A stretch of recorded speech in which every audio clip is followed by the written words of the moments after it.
आत्मा हमेशा जानती है कि सही क्या है, चुनौतियां तो सिर्फ मन को समझाने की होती हैं। Hello friend, welcome to the RS tech. Gita में श्री कृष्ण जी ने कहा है, जो मन को नियंत्रण में नहीं रखते उनके लिए वह शत्रु के समान कार्य करता है। यहाँ पे श्री कृष्ण जी ने मन को नियंत्रण करने के लिए क्यों कह रहे हैं? आखिर मन क्या है और इसे नियंत्रण में क्यों रखना चाहिए? मन हमारे शरीर का सबसे शक्तिशाली हिस्सा होता है। मन वह है जो मनन करे, अर्थात सोचे विचार। अब यह सोच विचार किस प्रकार के होते हैं? या तो मनुष्य अच्छा सोचेगा या गलत सोच सकता है। मन के द्वारा ही मनुष्य किसी व्यक्ति के लिए ईर्ष्या या उसके लिए गलत विचार उत्पन्न करता है। मन से ही कपट भाव पैदा होते हैं। मन चंचल भी होता है और अपनी इसी चंचलता के कारण कभी कभी गलत कार्यों की तरफ भी चला जाता है। इसलिए मन को नियंत्रण में रखना चाहिए। और सबसे जरूरी बात, मन को हमेशा संतुष्ट रखना चाहिए। इसका तात्पर्य यह है कि हमारे पास जो है उससे संतुष्ट रहना चाहिए। अक्सर यह देखने को मिलता है कि किसी व्यक्ति के पास हमारे से ज़्यादा संसाधन होने की वजह से हमारे मन में आने लगता है कि मेरे पास ये सब क्यों नहीं है। उस इंसान से ईर्ष्या होने लगती है।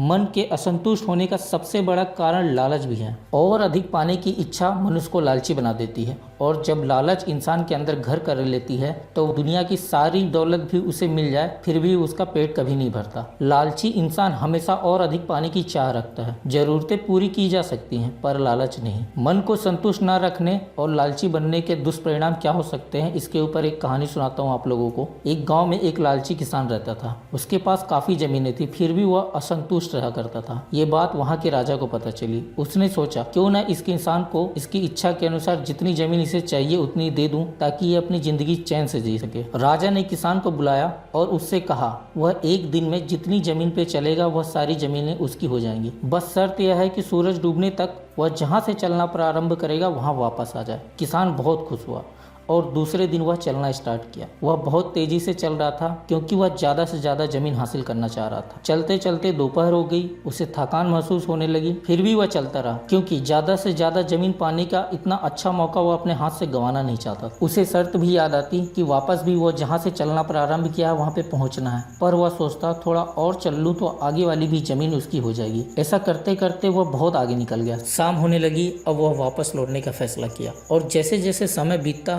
वैसे वैसे वह और अधिक तेजी से चलता क्योंकि अगर वह सूरज ढलने से पहले नहीं पहुंचा तो उसे कुछ भी नहीं मिलेगा। थक तो वह पहले ही चुका था, पर फिर भी जमीन पाने की लालच में वह दौड़ने लगा। थोड़ा रुकता, फिर तेजी से दौड़ता कि वापस अगर नहीं पहुंचा तो कुछ नहीं मिलेगा। दौड़ते दौड़ते वह शुरुआत वाली जगह पे पहुंच तो गया, पर उसे सांस लेने में बहुत ज्यादा परेशानी हो रही थी। वह कुछ बोल नहीं पा रहा था। इस कारण वह वहां लेट गया और सांस न ले पाने की वजह से वह वहाँ पे मर गया। दोस्तों, ये होता है ज़्यादा लालच करने का नतीजा। वह जमीन तो उसकी हो गई पर उसका यूज वह नहीं कर सका। उसे उसकी ही इतनी बड़ी जमीन पे सिर्फ 4x6 का गड्ढा खोद के दफन कर दिया गया। इसलिए कृष्ण जी कहते हैं कि मन को नियंत्रण में रखना चाहिए। अनियंत्रित मन संसार के सुखों की ओर आकर्षित होता है, लेकिन जब मन को नियंत्रित कर लिया जाता है तो वह आपको सही दिशा की ओर ले जाता है। ऐसे में आप अपने जीवन में सफलता और संतोष प्राप्त कर सकते हैं। और मन को कैसे नियंत्रण में रखते हैं वो आगे की वीडियो में हम बात करेंगे। दोस्तों, आज की वीडियो में बस इतना ही। हमारे द्वारा दी गई जानकारी अगर आपको अच्छी लगी तो इस वीडियो को प्लीज़ लाइक करिए और आगे भी इसी तरह की वीडियो देखने के लिए चैनल को सब्सक्राइब कर लीजिए। मिलते हैं नेक्स्ट वीडियो में।